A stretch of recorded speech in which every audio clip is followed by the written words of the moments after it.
So finally, okay, I got some what to say proper knowledge about all these questions and all, so that I can explain to you properly. Okay, so now let me just try to explain you everything quickly as possible. So I have to. I'm setting a goal because I'm just busy, very busy. So I just have roughly half an hour. So I'll try to cover the half paper. Okay. So first, what is database? And I explain three schema architecture with neat diagram. So see here, first of all, database is nothing but the collection of related data. Only this much thing you can write for definition of database. Much is not required. But still, let us see what a database is: an organized collection of data stored in computer system and usually controlled by a database management system. And this system is you can try database administrator also who handles the database. Okay, the three schema architecture. So first is the external, then the least is internal, in the middle is conceptual. So external is nothing but a complete physical data. Okay, so actual raw data, whatever is the complete physical data, will be stored in this internal level. So you have to write internal level is also known as internal schema like that, and you can just do like those things and all. And you can also say it describes the physical storage structure, and it uses physical data model and so in extra things what you can write. Yeah, I think it's more than enough. Then you will see here also the evidence describes the physical storage structure of a database, uses the physical data model and describes the complete details of data storage and access path from the database. So see, we can say it uses physical data model to describe the physical storage. Instead of complete detail, you can say physical storage, and then you can say that it describes like a complete detail of data storage, and then you can divide into two parts. Then conceptual level or concept. So first write concept schema, and then you can say conceptual level, and then start explaining about conceptual level. So conceptual level describes the structure of whole database only for a community of users, and it hides the details of physical. See, first what it does. See why there is this level is because it won't show everything which is there in this internal schema. Okay, so what it does, see, this is separate now. So everything about internal schema it won't. So it hides the physical storage of the internal schema and shows only a part of data from this, collects a part of data from this. Like it's not data abstraction, and shows it to a community of users. That's what it hides the details of physical storage structure and concentrates on describing entities, data types, relationships, user operations, and user constraints. Why? Because this is what it is asked. So suppose I'm like the query is asked about a student's what to say something related to student information. It will be asked in external level.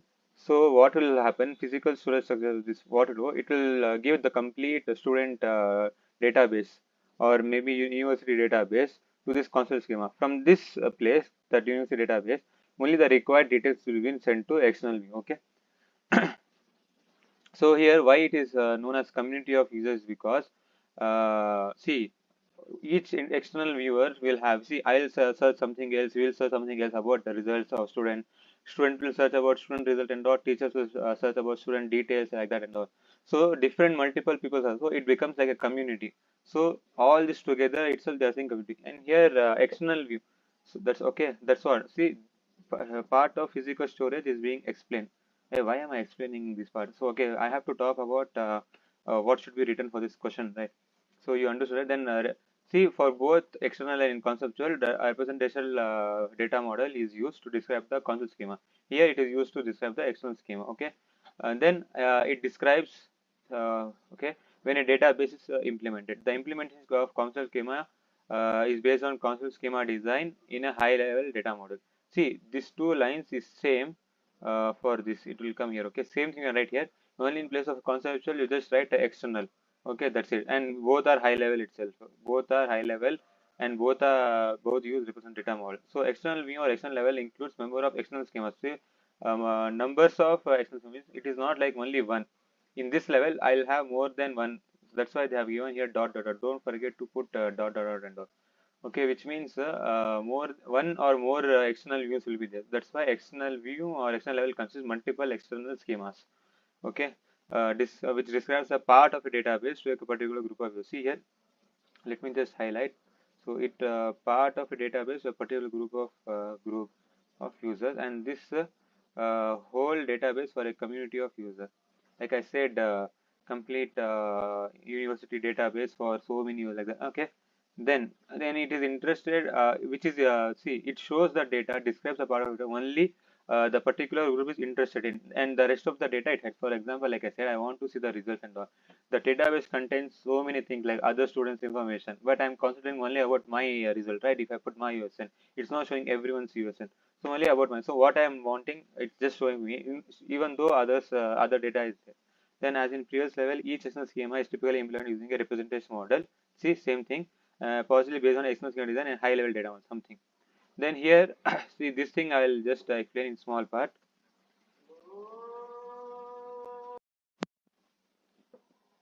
So first, in the internal level, see external view, we are the end users here. Okay, they have mentioned this end users, right? Which means we will be viewing this. So now what I will do, suppose I'll take one good example. So in the Google, I did a search for what to say. I was reading something or speaking to some friend, and that friend spoke of something new thing.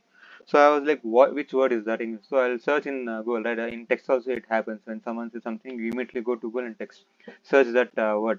So now that searching is happening here.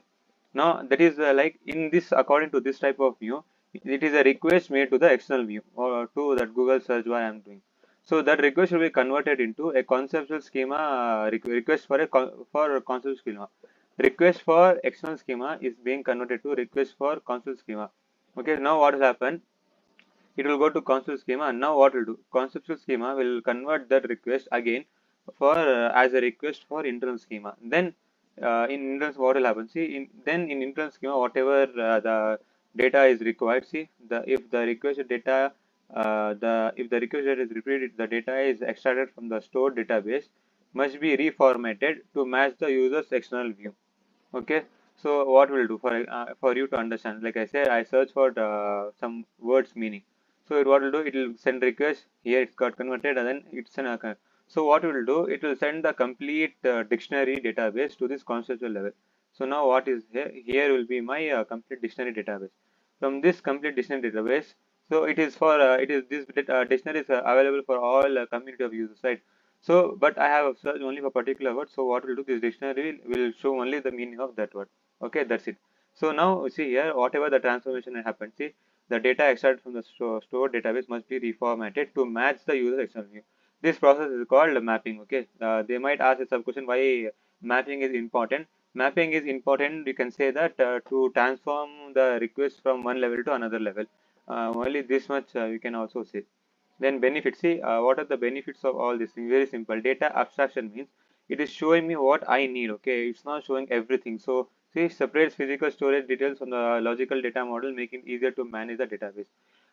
Data independence. See, if you do make some changes in one level, it is not affected to other levels. Okay, for example, change physical storage structure do not impact the logical structure of the database or users view.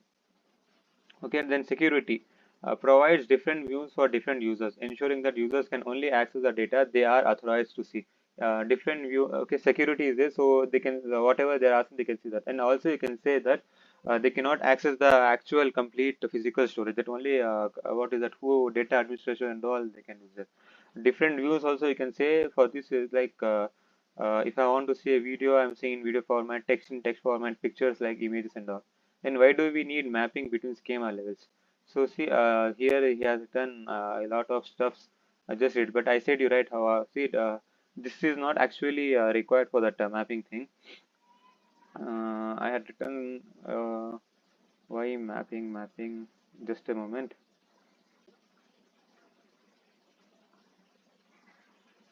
Explain the types of end users.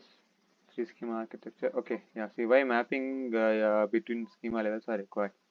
So see here. Mapping between schema levels are required to transform requests and results between these levels. This ensures that changes at one level do not affect another level. So see again data independence, providing data independence and allowing the database to evolve without disrupting applications. That's it you have to write. Then what are the advantages doing using Dbms? First you have to remember all the titles or headings of the this one. See, controlling redundancy is nothing but see now sometimes so what people will do, they will save the same file in multiple places, and sometimes so many tabs will be open for same words, multiple searches will be there, multiple queries and all they will do and leave off. So that is like redundancy. Okay, So this database should handle the control the redundancy. What they can do is, if they have multiple what to say files and all or copies, they can use that files to increase the performance of the queries. So if you just read here also it's fine, or else here also you can just see here. See here, Dbms minimizes data redundancy by integrating data. So many copies were there. So what it will do, it will make that all copy into one. So or you can say integrating data into a single database. So all that thing will be collected and put in single database, so that it reduces duplication, ensuring consistency. So main thing is controlling redundancy means it provides consistency. This is then restricting unauthorized access. So DBMS provides a security and authorization subsystem, allowing the database administrator to control access and enforce restrictions. This you can just remember to what to say. Remember this. Here also they have not written much, but you can write more. So basically, what you can do, see, now everyone cannot access this database, right? So only, for example, if I have to say, if I'm creating an account in Instagram, so it will I directly ask me for giving a password. Also, they will say that security and everything is happening, so that anyone else cannot use it. So that thing will be handled by the DBA, that is database administrator. It's his responsibility.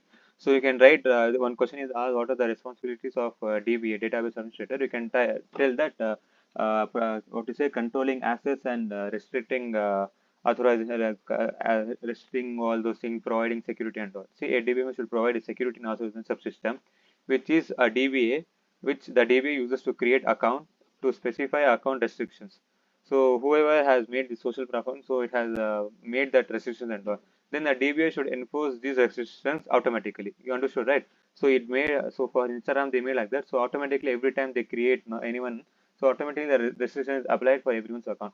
Then providing personal storage for program objects, which means see here also object-oriented DBMS facilitates the storage of complex runtime objects, ensuring that they persist beyond program termination. So what it does now, whenever something is happening, so at the same time it will keep on storing it in a secondary storage. Okay, you can write like that. Here also there is one what to say easy definition for that. Okay, this second module. Uh, Advantages. See here. See complex runtime objects to be saved in secondary storage so as to survive beyond program termination. Even if the program is been terminated, we can retrieve okay, sorry. So and to be retrievable, so we can retrieve them later. So even if the program is been terminated, now we can retrieve the data. So what it does is, just remember object-oriented database systems. What to do? It provides runtime storage for complex. Okay, it provides storage for complex runtime objects. Runtime in the sense which is happening at the current time live. Okay, like that it is. Then we have providing storage structures and search techniques for efficient query processing. You can see here, DBMS offers optimized storage structures and search techniques, enhancing the performance of queries and updates. This you can just read out by reading, so you'll get an idea. Then if you go here, see this place, right? So what it does, see, the query processing and optimization module in DBMS is responsible for choosing efficient query execution plan. So what it does, so the query processing and optimizer, so multiple paths will be there for this whatever query we have done. So it will select the proper and best optimal execution plan for each query based on the existing storage structures. See, provides capability for efficiently executing queries. So it just, you have to say, it provides efficient query processing or increase the performance of query processing, like that. Then providing backup and recovery, you can say when there is a hardware or software failure, it will allow us, it should be having a backup recovery system. So this is responsible for recovery of that data. So the recovery subsystem could ensure that transaction is, see, main thing is, for example, I'm downloading, 50% is done.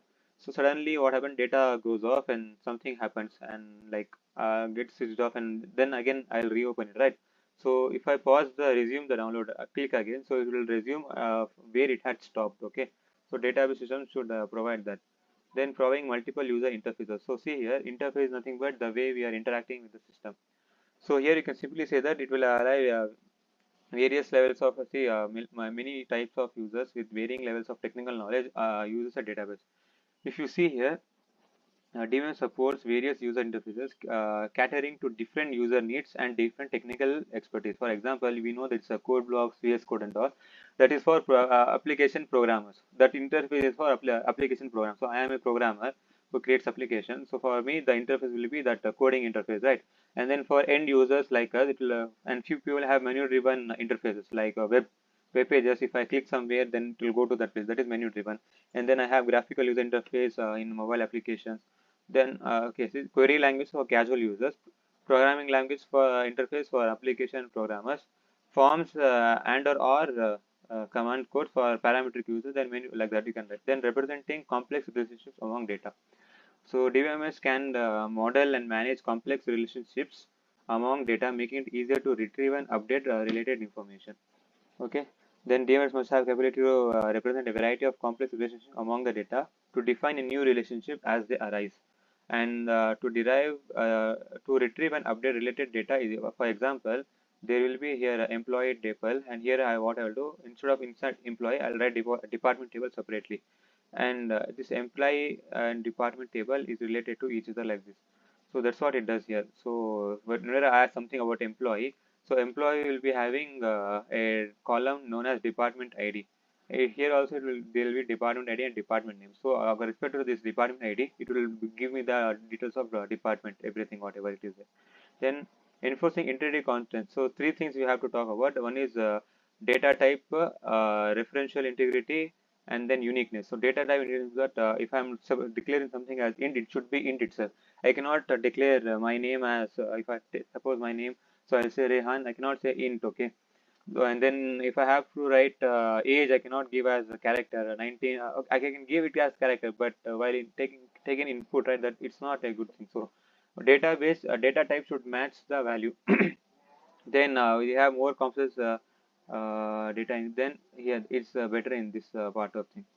See, and then you can say more complex. See, constant that frequently occurs specify the record in one file must be related to the records other file known as a referential entity. Referential entity is nothing but if you are using a foreign key, that foreign key should have a primary key. Okay, this thing, just remember this. I will talk about that foreign key and primary key later.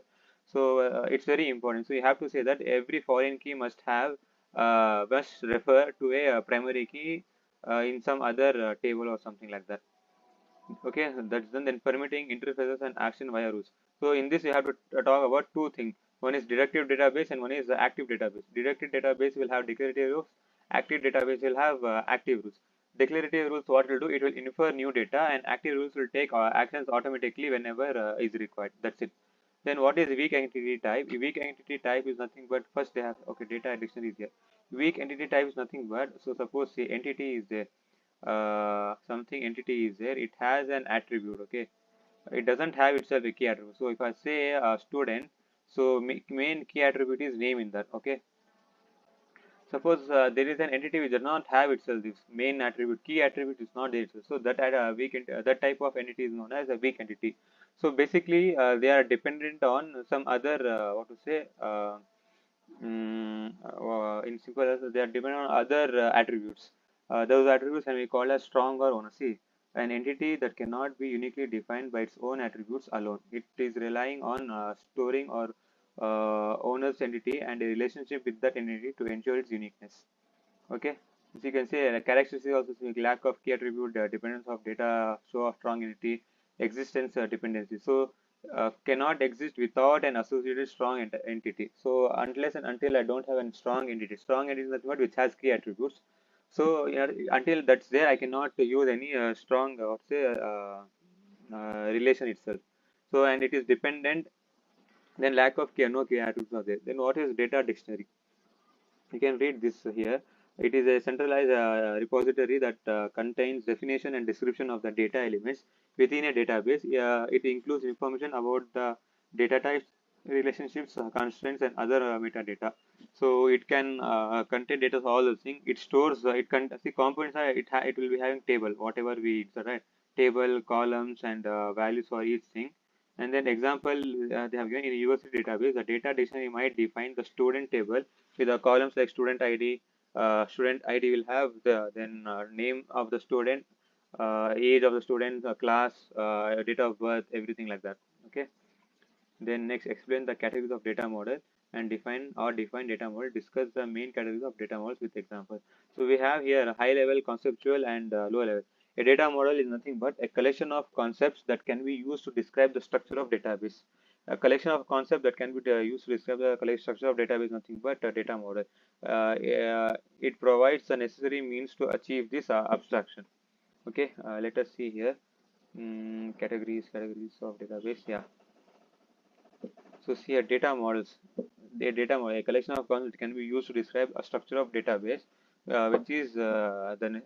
which provides the necessary means to achieve. So here, what is high level or conceptual? Okay, high level or conceptual data model is nothing but it provides the concepts that are close to the way many end users perceive. In the sense, how in that external view we had, right? In that we had that external view, whatever they are asking, only that they are getting. If I'm searching for some wallpaper image, suppose some anime character, so I'll get that anime character's image itself. It won't show anything else. For example, if I'm talking about a person something, it will show all the related data about that person. If I just type like Rock that Dwayne Johnson, so everything about him will be displayed. So it uses concepts such as entities, attributes, and relations. What is entity? Entity is nothing but it represents a real world object. Like you can say, it represents me itself. Then okay, which exists actually. Then attributes. What are the attributes? It represents the what to say? It describes an entity, whatever related to entity. Suppose student is an entity. So attributes of student can be a student name, student ID, class, and all. Okay, it's describing further the in further step. Then relationship among two or more entities. So a teacher and student, you can create an employee teacher, and then you can create an employee or to say student, and you can say it relates to each other like that. Then low level of physical data model. In here, low level is the last level. Okay, high level comes first, low level comes last. In between, you have relational model. Low level is nothing but like our physical, what to say, internal level schema, which provides a concept that describes the details of how data is stored in computer storage. It is usually stored in a magnetic disk. Okay. Then one thing you have to remember is this thing is only for what to say who are computer specialists, database administrator and all, not for end users like us. So concept provided by low level data model are generally meant for computer specialists, not for end users. Then representation or implementational data model. So what it does is provides concepts that may be easily understood by any end user, but that are not too far removed from the way data is organized in a computer system. Okay, so it can be easily understood like us. From us, it uses how to say it represents in the proper data structure, storage structure, so that whenever we access it, we can understand. So it comes between high level and low level.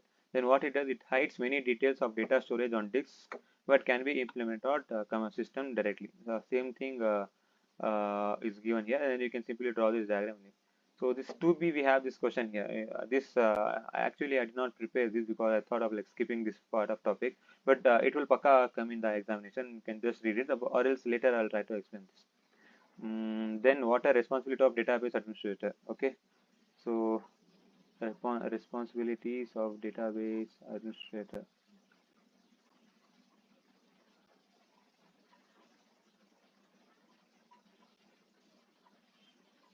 Yeah, see here you can write this. It has been asked only 4 marks. So one is authentication, which means granting access to the database and ensuring security. Then coordination, monitoring database usage and performance. Resource management, acquiring necessary software and hardware. Problem resolution. So if there is some security breaches, they have to take action and solve that issue. Those thing has been written here. Then database designers. So design, if you are just think you are creating a new application which will help you to interact, like creating an app which will use you to interact with the database and all. How you will do first? How determining what data needs to be stored. First, what kind of data should be stored in it. Then structure the design of the data, choosing appropriate structures for the data storage.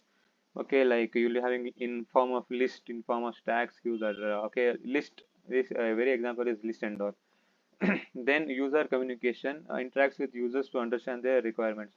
Not person to person. You can ask for comments, feedbacks, and all. Even that is the interaction.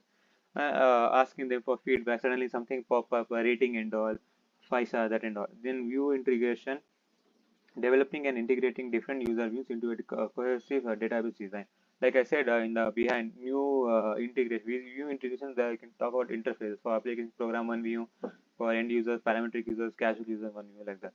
Then second module, different types of update operation on relational database, and how the basic and okay, and how basic operation deals with constant violation. So here three things are there: insert, delete, and update. So insert is used to insert one or more new tuple in a relation. Delete is used to delete your tuple. Update or modify is used to change the values of some attributes in the existing tuple. This normal thing. Insert is inserting a tuple. Deleting a tuple. Update is modifying our existing tuple. What are the four violations? The domain, key constraint, integrity, and reference. Domain means table. Okay, if I say I have created employee table, so, okay, I'm saying like insert into employee table. I wrote the wrong spelling of employee, so it will say that you cannot insert itself because it does not relate to any domain. Okay, if you read, you will be understanding. Then key constraint. So the value you are inserting. For example, I had declared in the create table place int age, but okay, so here int age will be there. Now, okay, let me take example here. Have they written? No, they have not written. Okay, so let me see. First will be age. Okay, age is a int. Number should be there. Then name is a name should be a name. Leave here. Anything can come. Name, age, then ID. Let me put ID here. So ID I have put as int itself. Int ID, int age, int name, salary. Salary is in decimal. Okay, decimal. So now see here, if I am typing key constraints, then the value in the new tuple is already existing. Okay, I wrote this for no use. Actually, I was saying, okay. So key if the value, see whatever I'm inserting. So it is suppose here 1, here 19, here any name, and here any salary is there. Now again I'm inserting with the same ID, 1 itself. So it won't allow. That is the one violation. Entity integrity. If any part of primary key of the new tuple is null. So see here, the primary key here, I can say that ID of the employee. So this is my primary key. So if this is null, then it won't accept it. So because there are this foreign key and primary key and all. That if you study that only, they'll answer. Then referential integrity is nothing but if the value of foreign key in T refers to a tuple does not exist in the referential relation. So see here, foreign key is nothing but this is on table. I am declaring a foreign key here, which means it what to say it reflects or indicates that some particular value in another table, which is the primary key. Okay, so if there is no primary key itself, then this thing it will be a violation. Example you can see. Then delete operation. Here only one integrity will happen. What is that integrity? Delete operation can violate only referential integrity. Okay, for example, see I am deleting a primary key, but some foreign key is already using this primary key as reference, so that will be a problem, right? So how to deal with this? Okay, here also how to okay, then see here how to deal with this, nothing but if three things are there writing. One is restrict, cascade, and set null. Restrict means you will cancel the delete this, are you sure you want to delete? You will select no. Cascade is what will do. If you are deleting primary key, it will also delete this foreign key. Setting null means what? It will only delete primary key, but this will be set as 0 or null. Okay, that's it. Update operation means modifying it. So it will also violate all three of the things.